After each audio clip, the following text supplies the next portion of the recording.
आज की कहानी है कोटा में माँ बेटी की निर्मम हत्या। पायल मर्डर केस। कोटा में माँ बेटी की गला काटकर हत्या कर दी गई और सीढ़ियों से फोड़ा सर और खून से सनी दीवार है। ये कहानी शुरू होती है कोटा के भीमगंज मंडी इलाके में जैन मंदिर के ठीक सामने गुरुद्वार। देर शाम ज्वेलर्स के घर में लूट के इरादे से घुसे हमलावरों ने माँ बेटी की निर्मम हत्या कर दी। थाने से 1 किलोमीटर की कम दूरी पर पौष इलाके में हुए दोहरे हत्याकांड से शहर में सनसनी फैल गई। हत्यारे ने माँ बेटी का गला रेतने के बाद उन पर सरिये से ताबड़तोड़ वार किए। प्रथम दृष्टि में ये वारदात लूट की लग रही थी। घर से नकदी व जेवरात गायब हो गए थे। पुलिस के अनुसार हत्यारों की संख्या कम से कम 2 मानी जा रही थी। उन्होंने लोहे के सरिये से अथवा किसी भारी चीज से सिर पर वार कर हत्या की थी। हत्यारे ने विनीता विजय उर्फ गायत्री विजय वर्गीय 45 वर्ष और उसकी पुत्री पलक विजय वर्गीय 19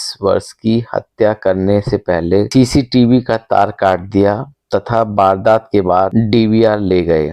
जिस समय घटनाक्रम हुआ तब विनीता के पति राजेंद्र विजय अपनी ज्वेलरी की दुकान पर थे और ससुर चांदमल विजय राम मंदिर गए हुए थे। जब वे मंदिर से लौटे तो घर की हालत देखकर चकरा गए। घर में गायत्री और पलक के शव पड़े हुए थे। उनके आसपास खून बह रहा था। उन्होंने तत्काल बेटे राजेंद्र को फोन करके और फिर थाने में फोन किया। हत्या के समय माँ बेटी ही घर पर थे। दोहरे हत्याकांड की सूचना पर पुलिस महानिरीक्षक विपिन कुमार पांडे पुलिस के साथ मौके पर पहुंचे। पुलिस ने काफी छानबीन की पर हत्यारे का कोई सुराग नहीं मिल पाया। वहीं मृतकों के परिवार का रो रो कर बुरा हाल हो गया। उसके घर के बाहर भारी संख्या में भीड़ एकत्रित हो गई। विजयवर्गीय समाज के पदाधिकारियों ने जल्द ही हत्यारों को पकड़ने की मांग की। पुलिस का मानना है कि आरोपियों ने वारदात को अंजाम देने से पहले रेकी की। जिस समय यह हत्याकांड हुआ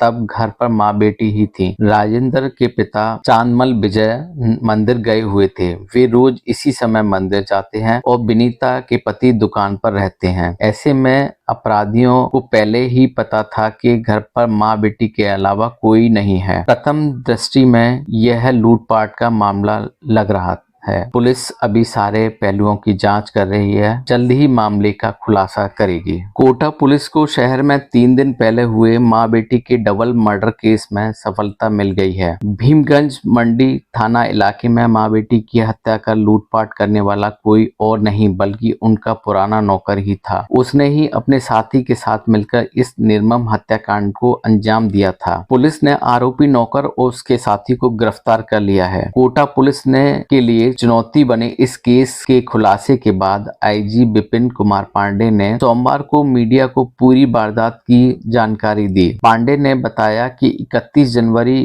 की रात को हुए इस जघन्य हत्याकांड के आरोपी नौकर मस्तराम मीणा और उसके साथी लोकेश मीणा को पुलिस की टीमों ने बड़ी मशक्कत के बाद गिरफ्तार कर लिया है। आरोपी मस्तराम मीणा करीब 1.5 साल पहले तक ज्वेलर राजेंद्र विजय के यहाँ चौकीदारी का काम करता था। इसी दौरान उसने मालिक के घर में तिजोरियों में रखे जेवरात और नकदी को देखकर नीयत खराब कर ली। बाद में 3 दिन पहले 31 जनवरी की रात मौका मिलते ही योजनाबद्ध तरीके से अपने साथी लोकेश मीणा के साथ मालिक के घर जा पहुंचा। जब वह घर में दाखिल हुआ उस समय ज्वेलर राजेंद्र की पत्नी गायत्री और उनकी बेटी पलक घर में अकेली थी। परिवार के बाकी सदस्य घर के से बाहर थे। पैसे की भूख से दोनों लुटेरों ने निर्दय पूर्वक धारदार हथियार और सरिये से गायत्री और पलक की हत्या कर तिजोरी में रखे 37 लाख रुपए की नकदी और 15 किलो सोने व चांदी के आभूषण लूटकर भाग निकले। दोनों आरोपियों से नकदी और आभूषण बरामद कर लिए गए हैं और अब ये आरोपी पुलिस की गिरफ्त में है।